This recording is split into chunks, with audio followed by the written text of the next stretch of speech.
So I was never like a gun guy, but when we had our falling out, I was like, oh, maybe I should buy myself a gun just in case he hires some nut job to come after me. Well, so the one thing that did scare you was the partner you go into business with. Yes. He was ready to give up, like for real. He was like, maybe this isn't for me. I just keep on losing and losing and losing. And then he won a $2.6 million contract. I asked him how much money he made, and he goes to me, he's like, I'm going to tell you, but just to inspire you, okay? I'm not bragging, okay? He opens up his laptop and he shows me his bank account. He had $1.8 million sitting in his bank account. And he was 18 years old.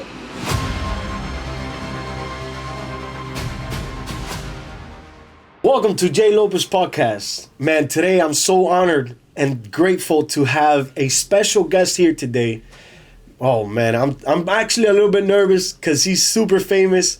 He comes from the movie War Dog. He was actually the guy behind the movie. It was written after him. It was made after him. David, brother, thank you for coming in, man. Thank you. I Such an honor. My pleasure.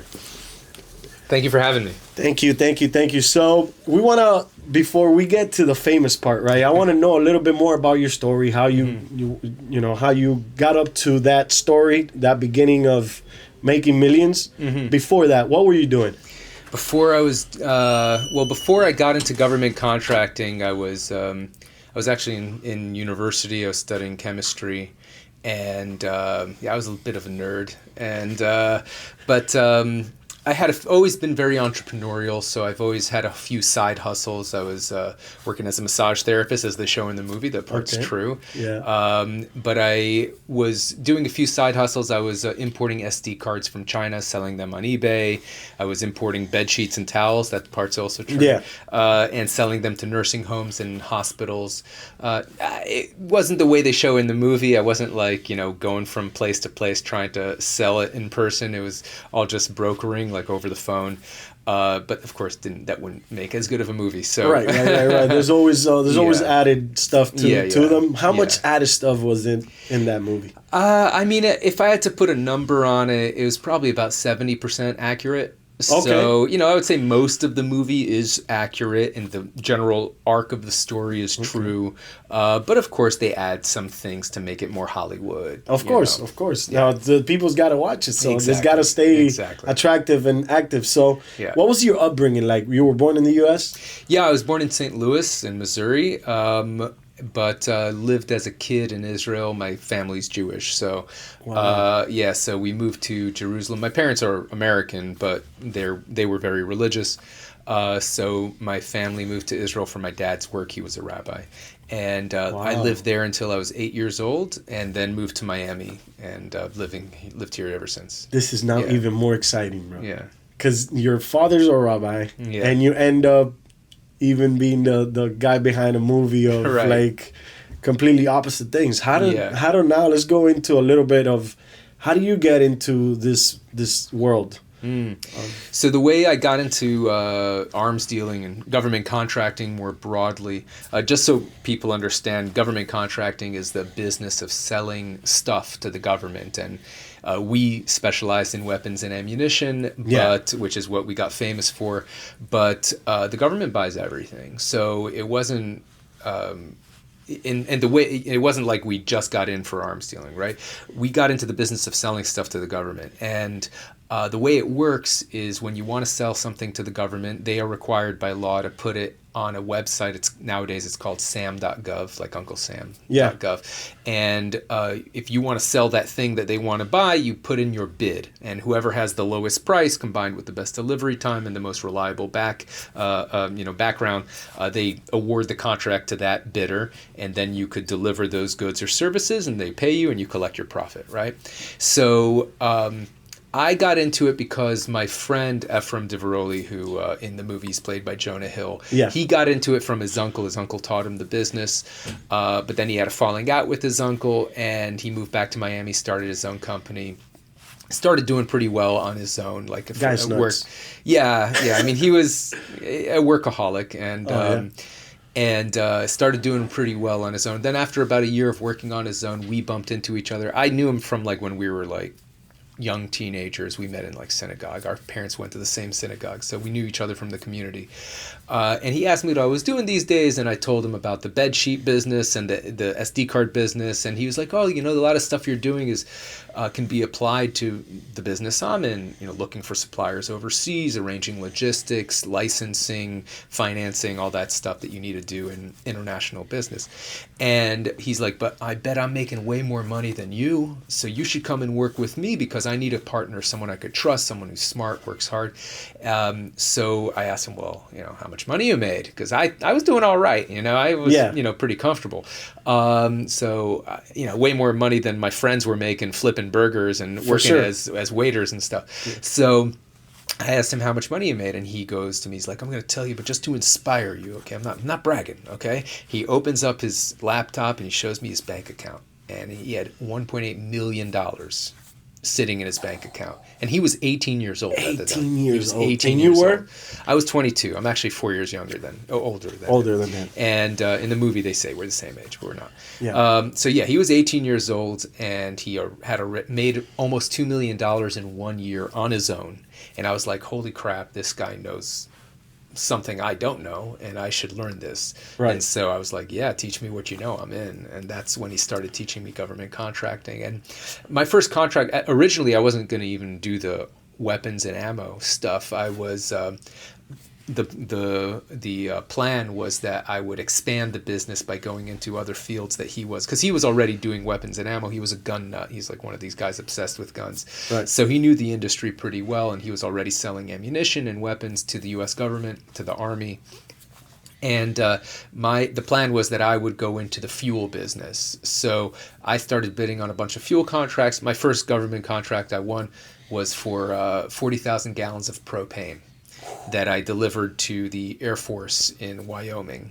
And I made about $8,000 in profit. My end, we were splitting it 50-50. And that was took me 2-3 weeks of work, So I was like, not so bad. And not so stressful either. Yeah, exactly. And that was so the way the government contracting works is you only are qualified to bid on contracts in the beginning. Well, nowadays it's under $250,000 as a beginner.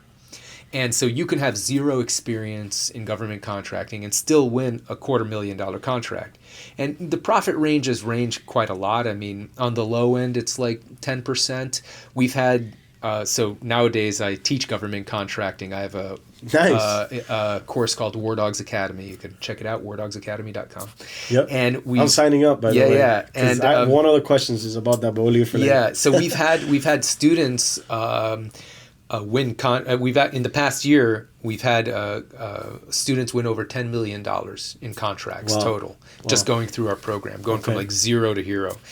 And we've had students make 40% profit margins on some of the contracts. Wow. So in theory, you could win a $250,000 contract as a brand new beginner and make a 40% profit margin. Only one contract a year? You could win as many contracts as... Under $250,000? Well, yeah. So the way it works is you are qualified to bid on contracts that are under $250,000 if you're a beginner. Okay. And once you have a few of those, depending on what contract you're going for, usually it's 5 or so, then you're qualified for larger contracts, and then you could get the multi-million-dollar plus contracts. So that's how people get started. They win these smaller contracts, which you could still make tens of thousands, even $100,000 on that. And we've had some students do that, right out of the gate.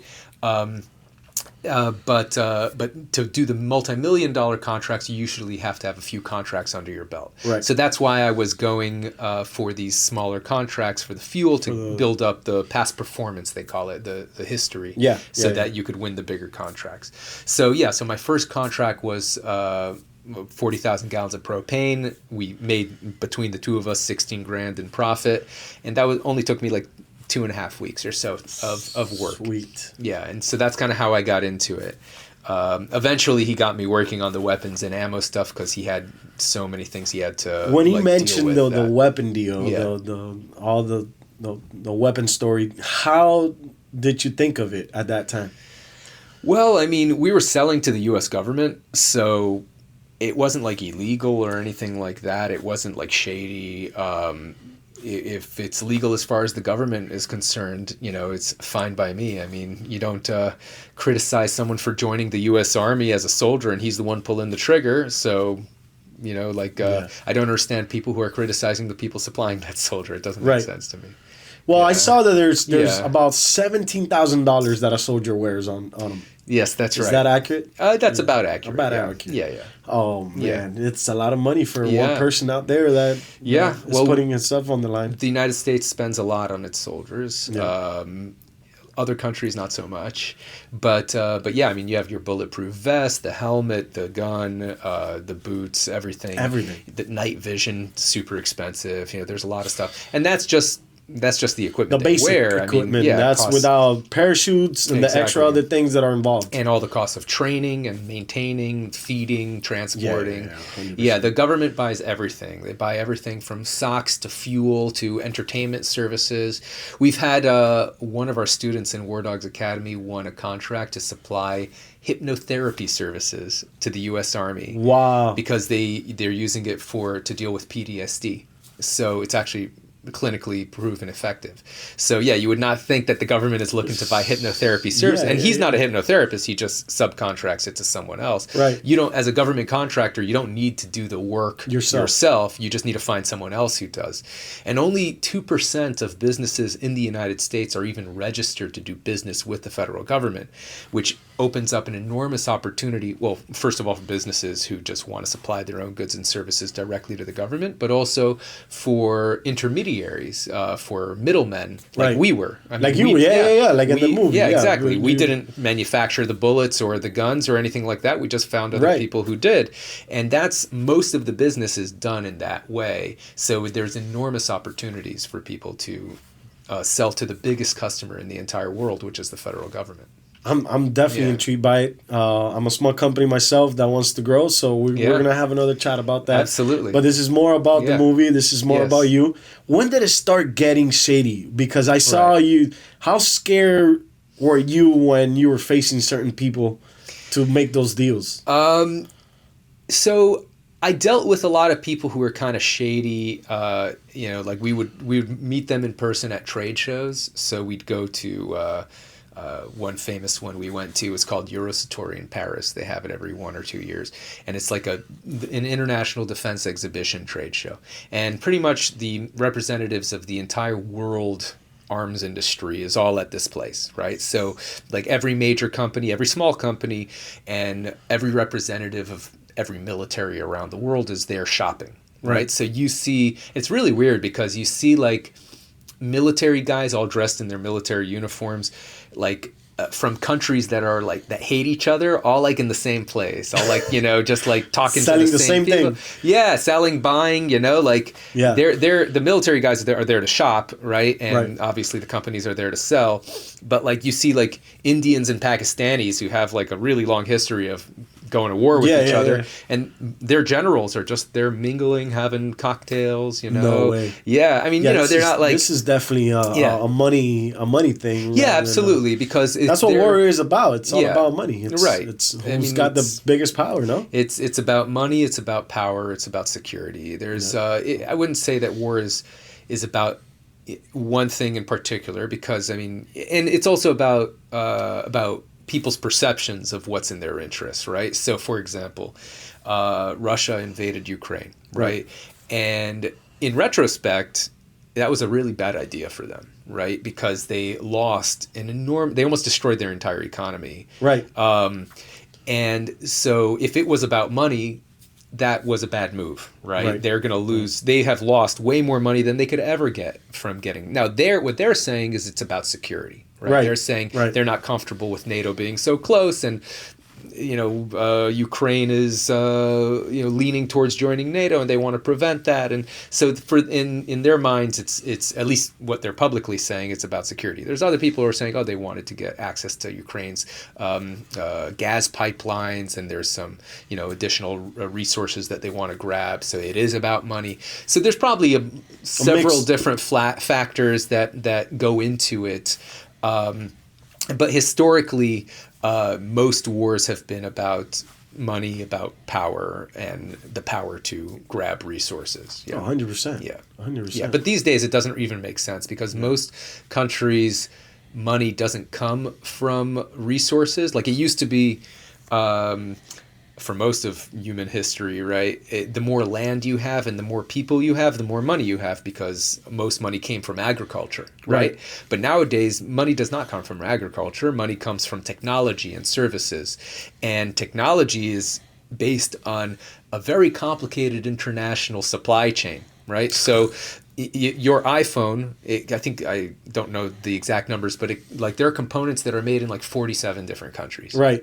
And if you're missing one of those components, you can't make your iPhone, right? So if you want to have the wealth that comes from selling these high-tech products and services, you need to have the international supply chain working very well. And if it breaks down, you're screwed, right? So wars these days, and that's why most historians think that there's a drastic decline in interstate conflict since World War II, is because the international system is so tightly integrated and so tightly dependent on each other that you're really going to be shooting yourself in the foot if you attack your neighbor, because now you can't do all that business that you're making. You're going to end up losing more money than you make by attacking your neighbors. Right. So nowadays, the money aspect is less obvious, and it's more so about power and perceived security threats.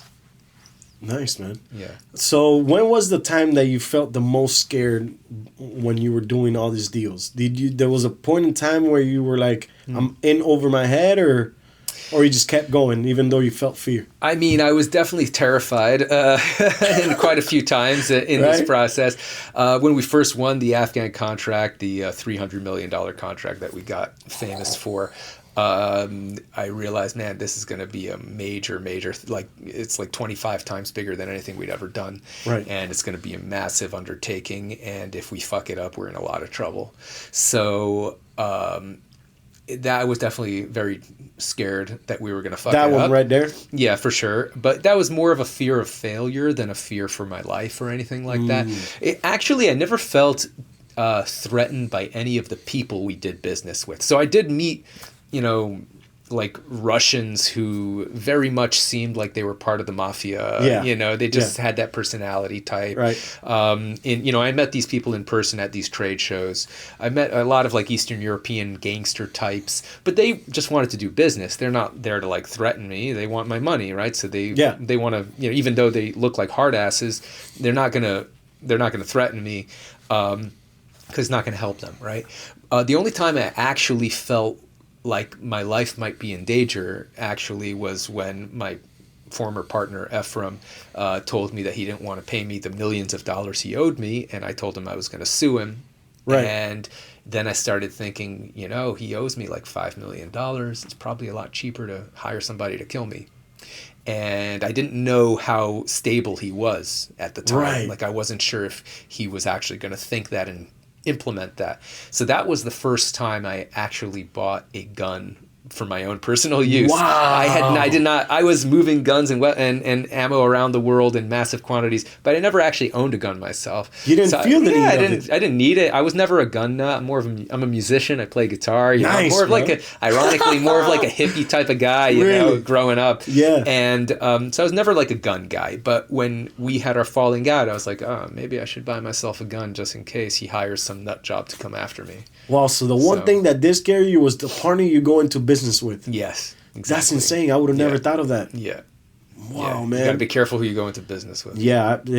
I've partnered up with a few people till I end up just doing the business for myself. Yeah. Because you can just do so much better. Yeah, I mean, you could do great if you have good partners, but good partners are hard to find. Absolutely, that's for sure. Absolutely. Yeah. So when was it that you personally made your first $1 million?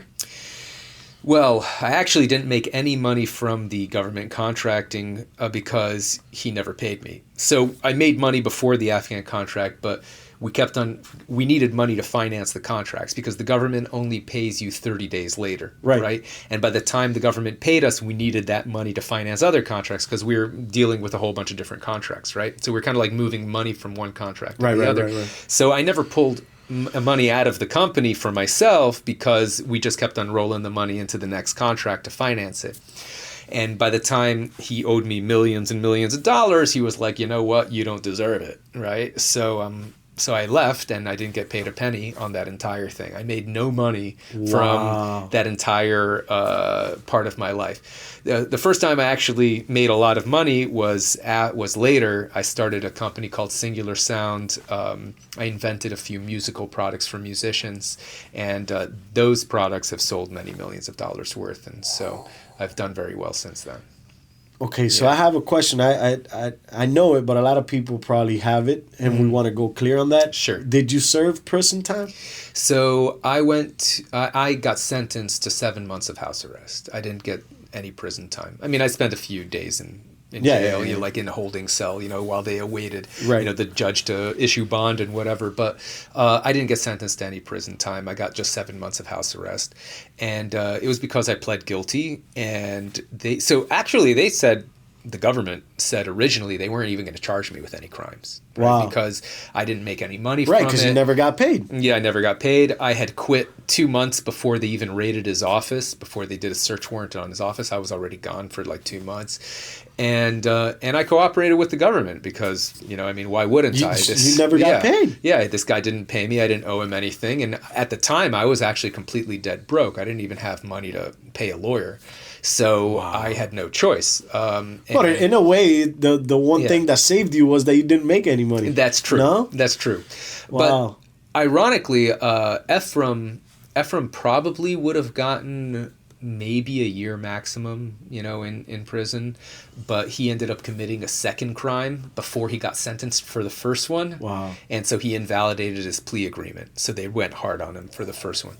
So the way it works is when he pled guilty as well. And because there was email evidence against us, I mean, so he pled guilty, but part of the plea agreement where you admit all the things you did and the government says, we promise to ask the judge to go easy on you.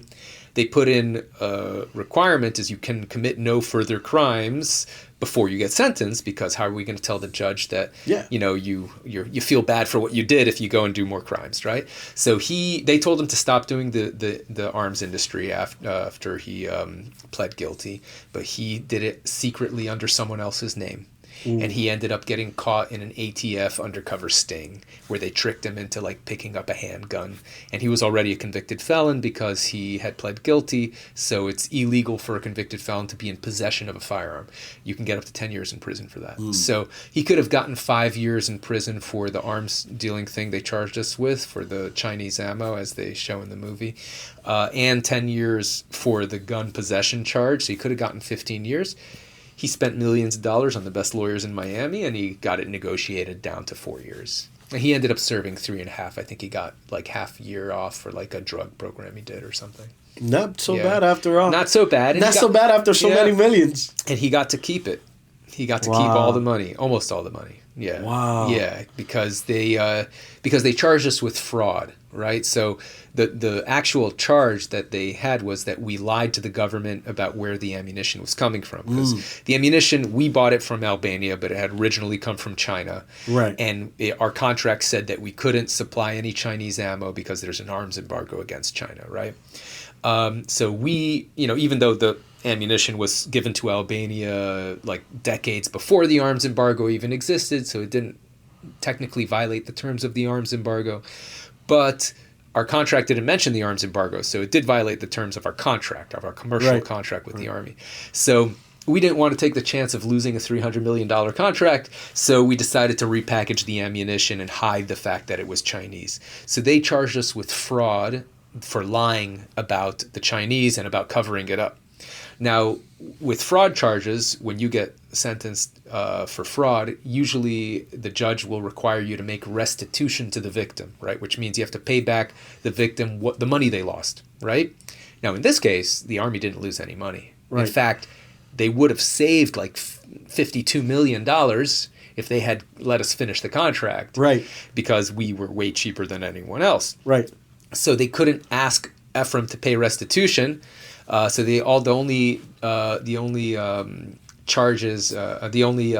financial penalty he got was the Army claimed that it cost them like $300K to take the contract away from us and bid it out to another supplier. So they charged him $300,000 in penalties, and he got to keep like the $15 million he made up to that point on the contract. Yeah. So Sweet. So he got to keep 15 million, and he'd served 3.5. You know, me personally, I'm glad I never went to prison. Yeah, that's for sure. Yeah, I would have loved the money that he owed me, but. It turned out better because I'm okay with it. It turns out that you got famous over this, exactly. And you didn't serve any jail time. That's right. And I which is amazing. And I ended up making millions of dollars from things I'm very proud of for having done, for inventing products and creating things that bring joy into people's lives. And music is a lovely thing, man. Yes. Music is a lovely thing. So, man, that's an impactful story, man. Thank you. I'm Cuban originally, so. Mm-hmm. Any gun movement in Cuba, you get arrested. Yeah. Oh, I can believe it. Yeah, sure. Nobody owns a gun in Cuba. Like there's the government wants to own all the guns. Yeah, pretty much. Yeah. So here, that's most countries actually. Thinking of that story is like wow, it's mind-boggling. So, man, tell us a little bit about what happened. How did that change your life afterwards? You know, like. Yeah. So, while I was under house arrest, I'll give the little story about how I got into my next business. Okay. While I was under house arrest, I was very bored. Right. I mean, I was very grateful. Don't get me wrong. Right. You know, I mean, I was very relieved to not go to prison. I had my daughter at the time. Okay. She was a baby. She actually just turned 18, so wow. Crazy times. But at the time, this is 18 years ago, she was an infant at the time.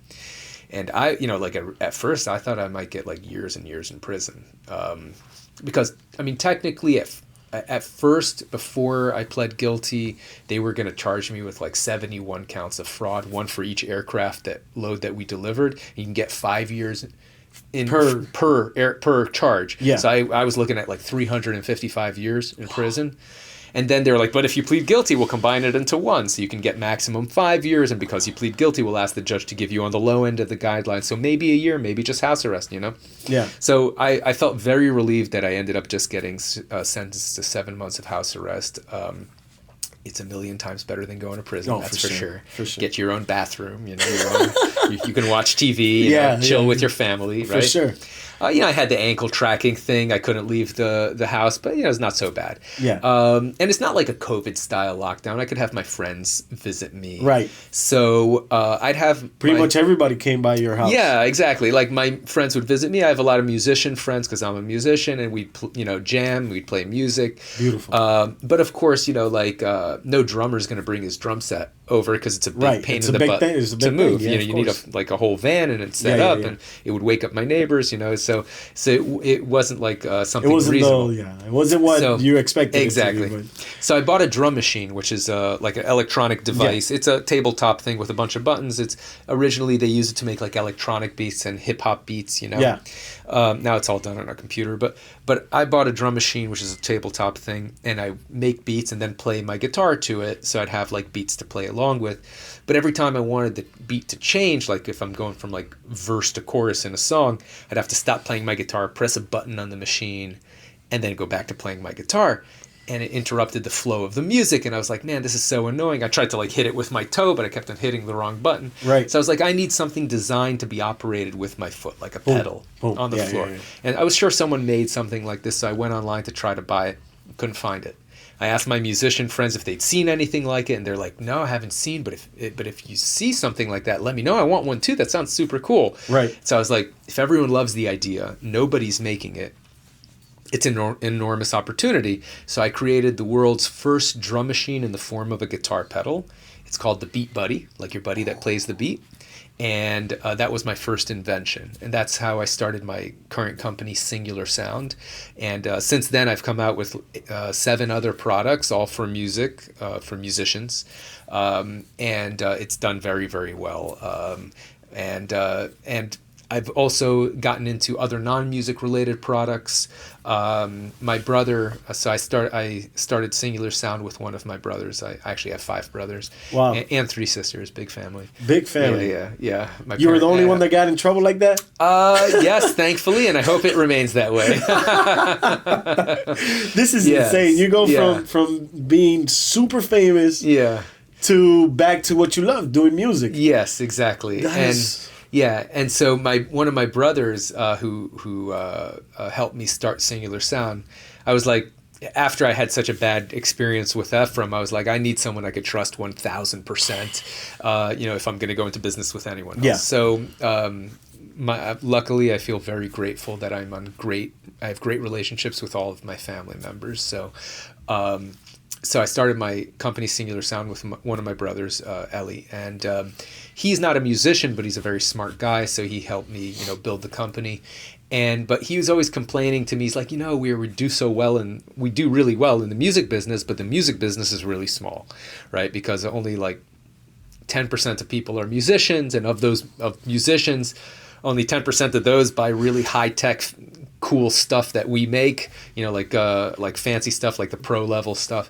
And I mean, we've had a lot of students buy our equipment too, but the addressable market is small, right? He's like, we need to come up with an idea that anyone can buy, right? So we were hanging out in my house and we were smoking weed, as we do, right?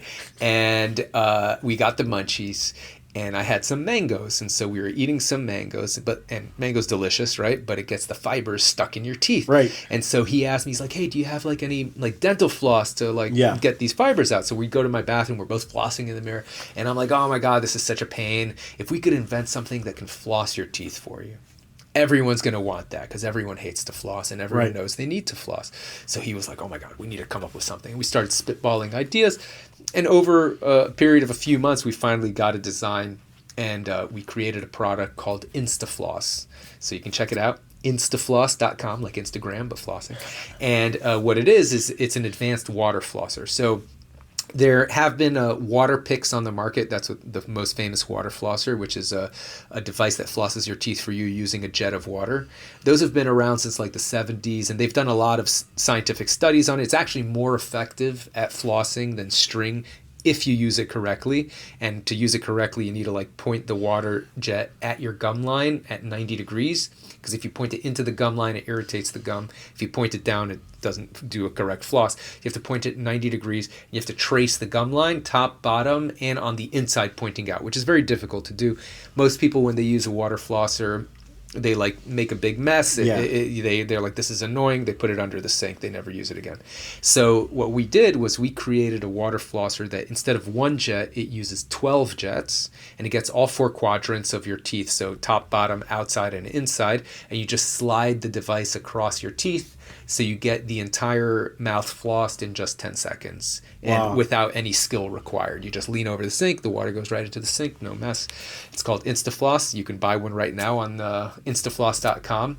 And so this is our first product that's not music related for the mass market, and it's done really, really well. We're really excited. We're working on new versions of it as well, so we're expanding into that market as well.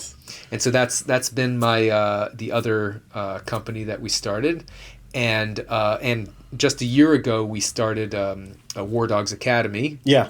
Because ever since the movie came out, I had a lot of people contact me on Instagram, Twitter, begging me to teach them how to do government contracting because it's an enormous business and it's kind of complicated and difficult to get started if you don't know, what you're doing, if you don't have anyone to guide you. The government has a lot of requirements, a lot of paperwork. You have to jump through a lot of hoops and make sure you dot your I's and cross your T's, so to speak. Right. And there's a lot of ways to mess up. So a lot of people have been asking me to teach them how to do this business that I got famous for in the movie. And I was banned from doing government contracting for 15 years by the judge. So I always thought, no, I don't want to teach people something that I'm a little bit out of date doing. And I was burned so bad. I was like, I don't want anything to do with government contracting. I was doing really well in, Singular Sound and InstaFloss. I was like, I don't want to get back into that business. But then about a year and change ago, about a year and a half ago, this guy contacted me on Instagram, a guy named Logan, and he told me that, my partner James and I, we 6 years ago, we were 21 years old and we were dead broke. We were picking bananas on a farm in Australia to make money so we could continue traveling in Asia, and they were backpacking throughout, they're Americans, but they were backpacking in Asia. And the farm that they were working on to make money in Australia had a movie night. And they showed War Dogs. And they watched War Dogs and they're like, man, if these guys are our age, if they could do it, why can't we do it? And they got obsessed with government contracting, and they bid on a whole bunch of different contracts. They ended up winning some contracts for laundry services, of all things. And then they started winning bigger and bigger contracts. And 6 years later, they have a multi-million-dollar business. They're doing very, very well. They've actually won so far, I think, $25 million worth of contracts. Wow. In 6 years. Could you give us a little bit of how you can get into government contracting? Sure, absolutely. So we can all join your program? Yes, absolutely. Yeah, so I started this program with them because they're currently in the trenches, so to speak, doing government contracting, so their information is completely up to date. And so we started War Dogs Academy, which is a program that takes you step by step to go from like knowing nothing about government contracting all the way to being an expert at it. And we wanted to make sure that our students would succeed, right? Because, well, first of all, obviously, successful students will bring in more students, right? Absolutely. But our strategy for War Dogs Academy is that we have a lot of people, most people that get into government contracting, especially the ones who don't already have established businesses, they don't have a lot of startup capital, right?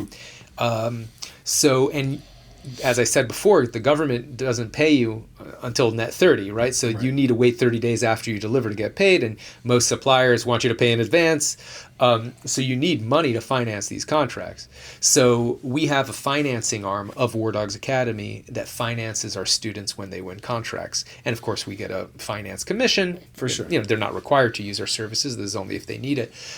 So our goal is to make more money on the financing than on the course itself. So we built it in a way that makes sure that our students have the highest chance of success. And part of that, besides we have a step-by-step course that is both in video format and written, because people learn in different ways, and we have like self-tests that you could test your knowledge.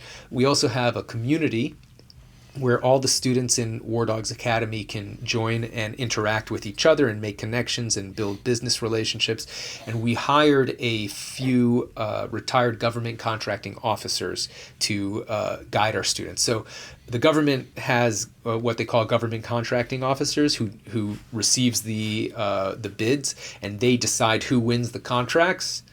And so we hired a few of these retired folks to help our students to review their bids, to make sure that they don't mess up, and to answer their questions if they don't understand anything, so that they have the people who used to work for the government making sure that they have the best chance of winning.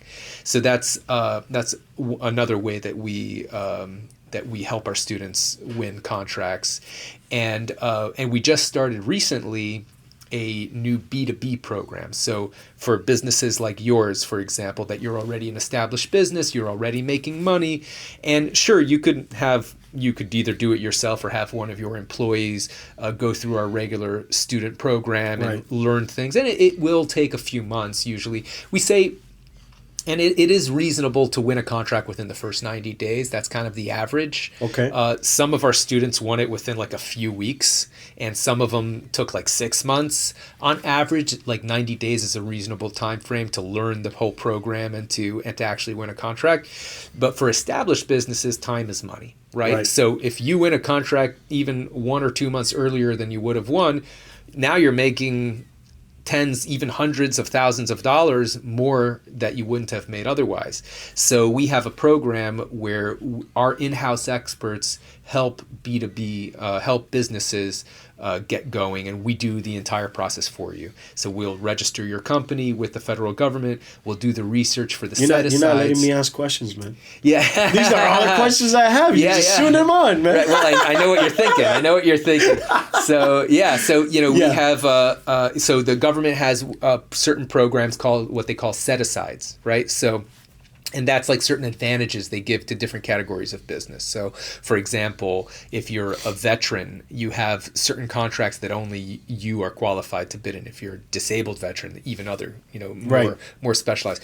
There are certain set-asides for women-owned businesses. There's for certain minorities, for certain companies that are based in certain geographical areas that the government deems to be economically disadvantaged, like certain rural areas.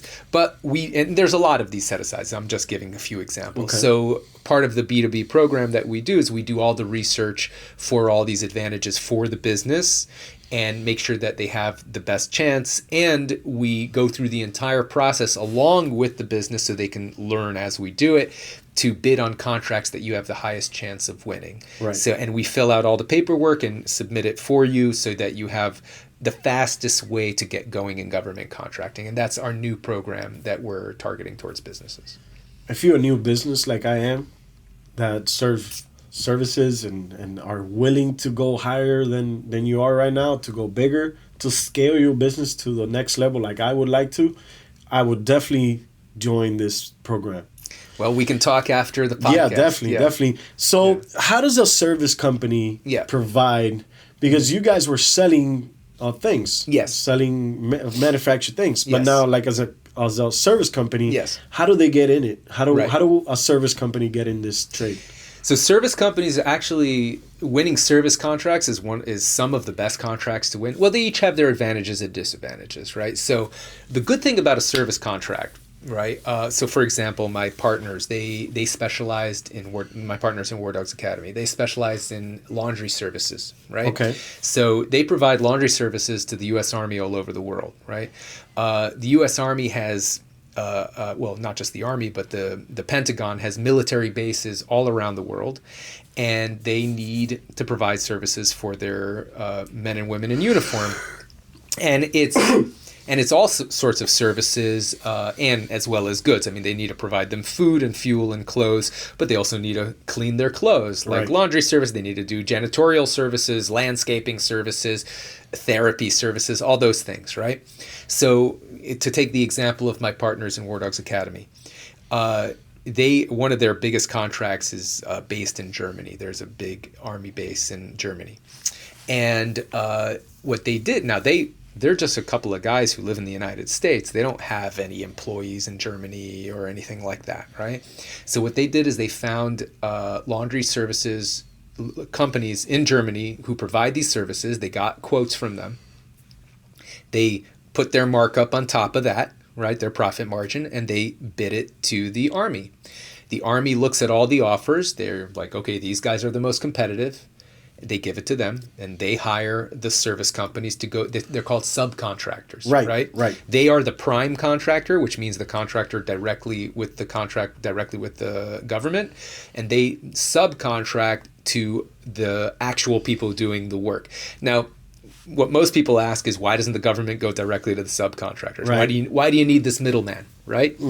First of all, as I said before, even in the United States, only 2% of businesses are registered to do business with the government, right? The government will not do business with you unless you have the proper registration, right? That's the first step, right? And then you need all the experience and stuff to win bigger contracts. So if you're not registered, you don't know how to do the whole process, you're not going to win. Even if you're the most competitive, right? There's no way you could even apply, right? You can't bid on it. So even in the United States, only 2% of businesses are registered to do business, right? And that's for a variety of reasons. A lot of businesses don't even realize this is a thing, right? Right. And other businesses who do realize it's a thing don't want to deal with the hassle. And they're like, you know what? I'd rather sell to a middleman who deals with all the issues of dealing with the government. And the government is a bit of a pain in the butt to deal with. You know, they have a lot of requirements, a lot of hoops that you have to jump through, a lot of fine print that you have to read. It's more of a hassle than dealing in the private sector. Right. So if a private company that's doing great business in the private sector, they're like, you know what, I don't care about the business with the government. I'll let the middlemen handle it. And they are giving up some money, obviously, but that's their decision. Now, internationally, in Germany, even less businesses even are aware that they can bid on government contracts, and they actually can. People think you need to be a U.S. citizen to bid on U.S. government contracts. It's not true. Okay. We've had, some of our students are actually international. We've had a lady from Poland win a multi-million-dollar contract for services to the U.S. government. We've had a lady from Germany, both women actually, who won a contract, a multi-million-dollar contract with the State Department, I believe it was. So you can be an international company and still bid directly to supply directly to the U.S. government, but the vast majority of companies out there around the world and in the United States aren't even aware that this thing exists, and they definitely don't know how to do it. Right. So that is an enormous opportunity for middlemen to learn the system and get quotes from all these companies that actually do the work, provide the services, provide the goods, and collect a profit as middlemen. It's also an enormous opportunity for the companies themselves if they actually want to expand their business into doing this and bid directly. And that's, what we help both brokers and companies do with War Dogs Academy. What are the what are the hardest procedures you guys go through to get a company certified to sell for the government?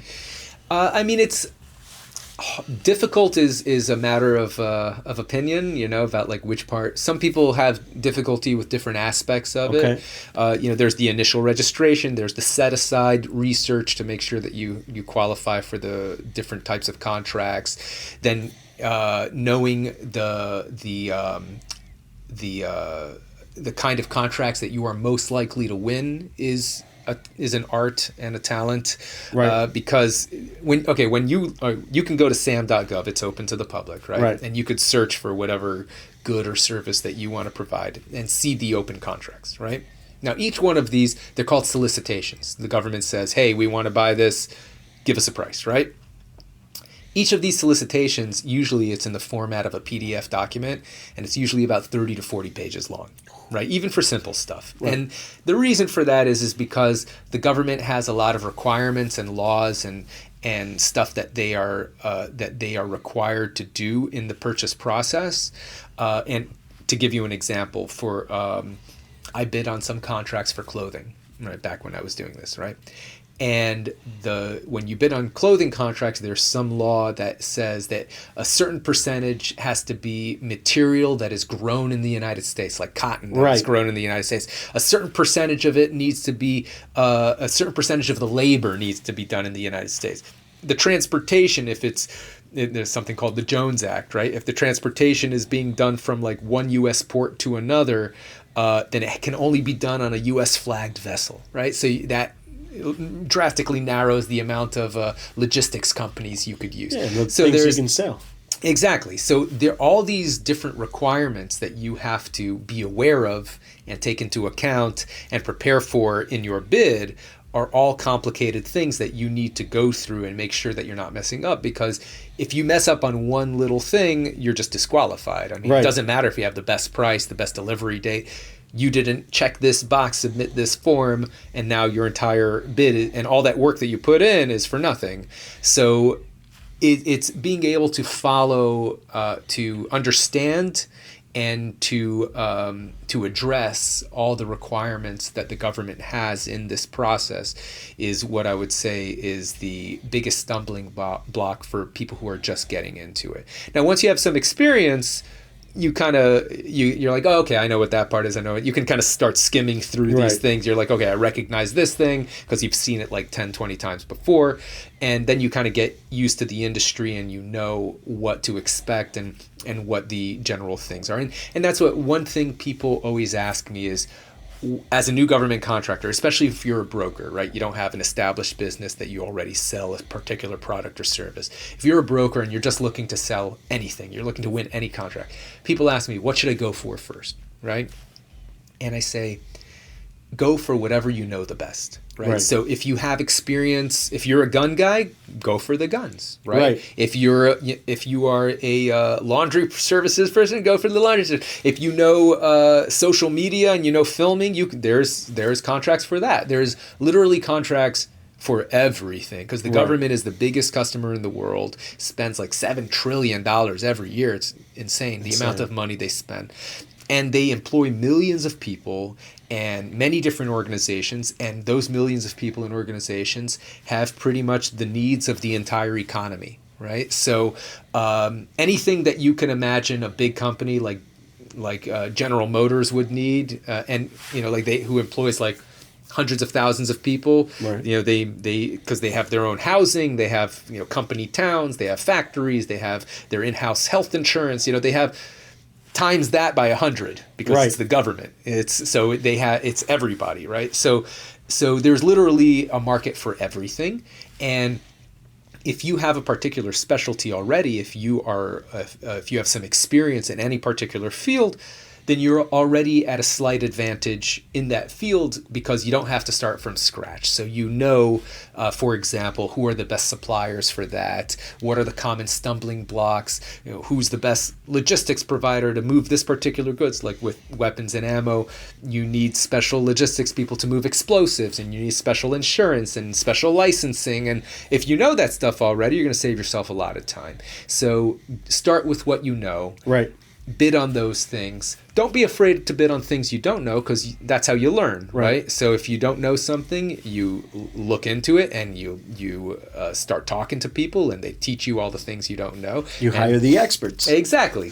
And of course, if you want to get into it the fastest, now you could do everything on your own, Right. If you're very determined and you have a lot of time on your hands. Right. But if you want to save yourself a lot of time and trouble, War Dogs Academy is a great way to get you to the starting point. Absolutely. Does the company have to have a certain age to be able to qualify? No. You can be a startup company with 1 year, 2 years. You could be 1 day old. 1 day old, Yes, and and you can get going immediately. Okay. The only thing that you're limited to is if you're brand new, you're going to have a limit of $250,000 in contracts that you can bid on. Right? Which is still a lot of money. Which is still a lot of money. Yeah, you can make 10% is on the low end of what profit margin would be, and that's $25K. So you have the potential of making $25,000 to $100,000 on a contract that's your beginner contract. Right. That's if you win a $250,000 contract. So yeah, I mean, once you have a few of those under your belt, as I said before, you can bid on multi-million-dollar contracts. So that's the only limitation as far as the age of the company. It's really what they care about isn't how long your company's been around. It's what experience your company has to make them feel comfortable that you are going to deliver what you say you're going to deliver at the time you're going to deliver. So that's all they really important. That's what they care about. Yeah. So have you guys had any students that are in the air conditioning business, mechanical, plumbing, etc.? Air conditioning, not offhand. We did have one student win a contract to supply ice baths.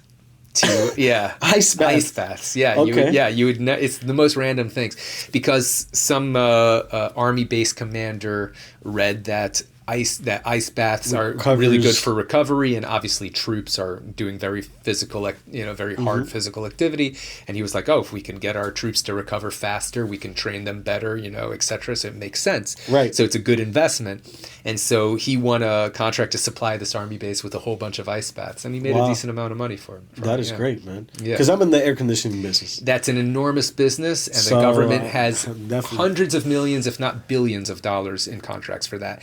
In fact, I think they mentioned this in the War Dogs movie, that it was something like $6 billion a year just to pay for the air conditioning in Iraq. Yeah. Yeah, every year. Yeah. Yeah, and those air conditioners break, and they need people to repair them. Correct. And they have new bases coming up all the time, and they have to install air conditioners there. So there is an enormous opportunity with air conditioners, absolutely. I'm stunning, man. Yeah. This is great news, because I've been researching. Mm-hmm. But again, kind of I believe in law of attraction, and the source just, I have them sitting down right here right now that I have so many questions, I don't even know where to start. But we could help you out. Definitely, I'll be joining War Dogs Academy, because I want to make a killing. You will. Safe, though. You will. I don't want to go to jail. I don't want to go to jail either. And you won't have to. Right. And we're going to make sure you don't, because we're going to make sure you do everything the right way. Well, I mean, you didn't go. That's true. I mean, I didn't. You exposed yourself pretty bad to it. I took a pretty. I took some risks I probably, in retrospect, should not have taken. But the smart people learn from other people's mistakes. Correct. So. So now we have, and that's why we hired retired government contracting officers to be on our team, to make sure that our students do things the right way and that they don't mess up. And I don't think that, I mean, unless you're doing something egregious, you're not going to get into legal trouble. But there's a lot of ways that you can mess up and just lose the contract. And that's not as bad, but it's almost as bad because you put a lot of money, a lot of your time, right, which is money, a lot of your time into winning this contract. And government contracting is a casino, right? Because it does take a decent amount of work to fill out these bids, to submit the proposals to the government, and you don't know who you're competing against. So you don't know your competitors' prices. Right. You may be by far the most competitive guy. You may not have a chance to win this contract. Right. You have no idea, and they're legally not allowed to tell you because they want to get the best price for the government, right? So you can bid on a lot of contracts and lose. It's very common, right? So you have to get this in your mind that it's totally normal to put a lot of work into bidding on a contract and lose. And that can happen multiple times in a row. In fact, one of our students, Gavin, he was bidding on, I forgot how many contracts he bid on. I think it might have been like 15 contracts that he bid on, and he lost all of them in a row over the course of like 4 months. And he was ready to give up, like for real. He was like, maybe this isn't for me. I just keep on losing and losing and losing. And then he won a $2.6 million contract. Wow.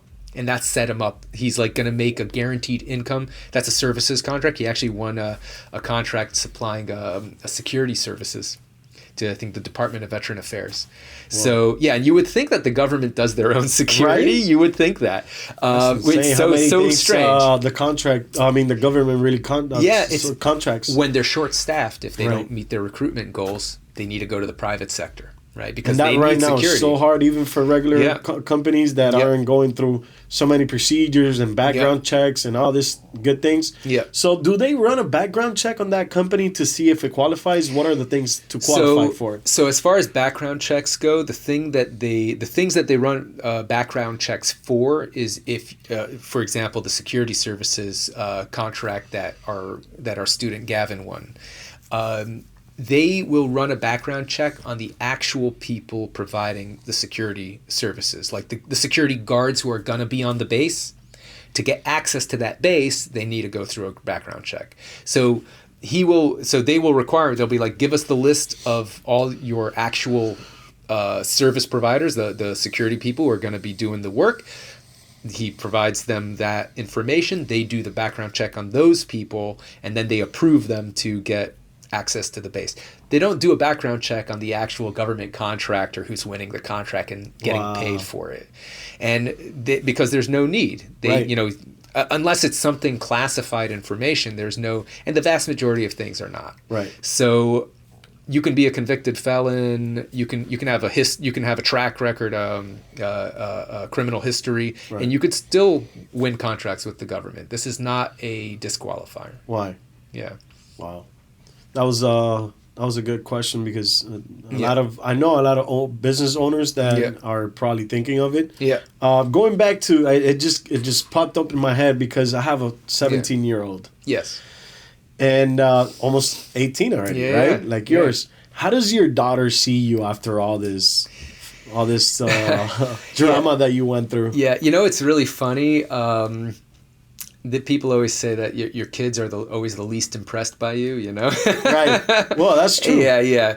And my daughter actually did not watch the movie until very recently. Yeah. Like she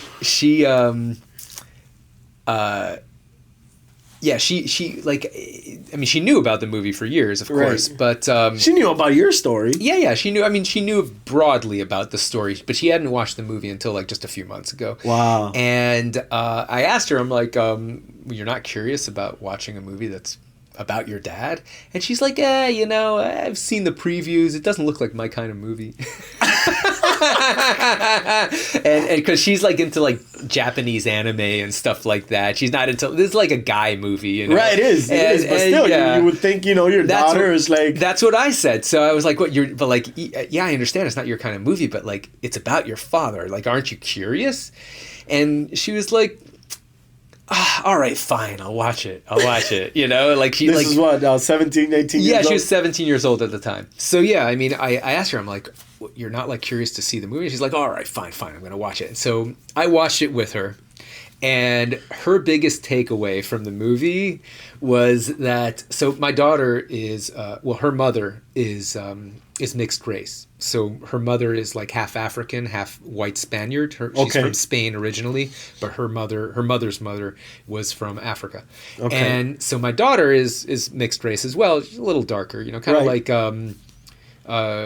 about the Halle Berry's skin color. Okay.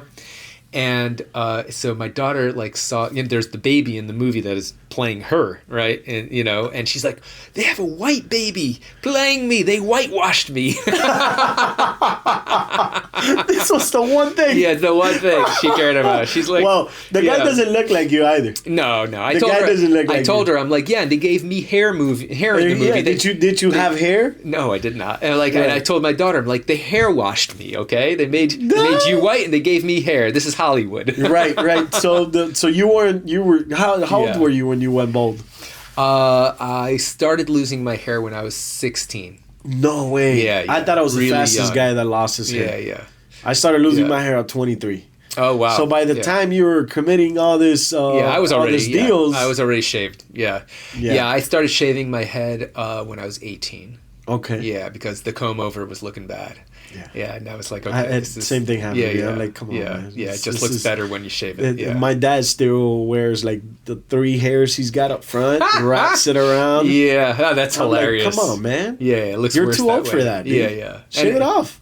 There's no age where that looks good. Yeah. So, yeah. Well, I think it's more of a common thing now than it is for the older folks. That's true. Yeah, the shaved head thing has only become socially acceptable in the last 20 years or so. I think so. Yeah. Well, Michael Jordan really made it acceptable, I think. He was the first famous guy to really shave his head down to the skin, and he was the coolest guy ever. So yeah, I mean, what do you go through the struggles now? People, even my wife the other day tells me, just go get the hair thing done. I'm like, no.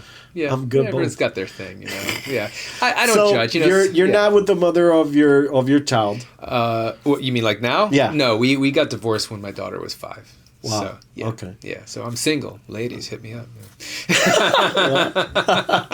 Well, I mean, how would your daughter feel about seeing that stuff? No, it's okay. She's your fine. daughter lives with you, or? Yeah, she's with me. Yeah. She's inspired by what you do now rather than what you did before? I mean, she is. She's inspired that I make products for musicians and that I invent things. She's a jaded teenager, so she does. I think the nature of teenagers is that they don't think their dad is cool. Yeah. So which I'm totally fine with. I mean, till they reach a certain age. Exactly. When they get into their 20s, then they start appreciating you. I'm hated by my daughter right now. Oh yeah. Yeah. I don't let her go out. She's grounded.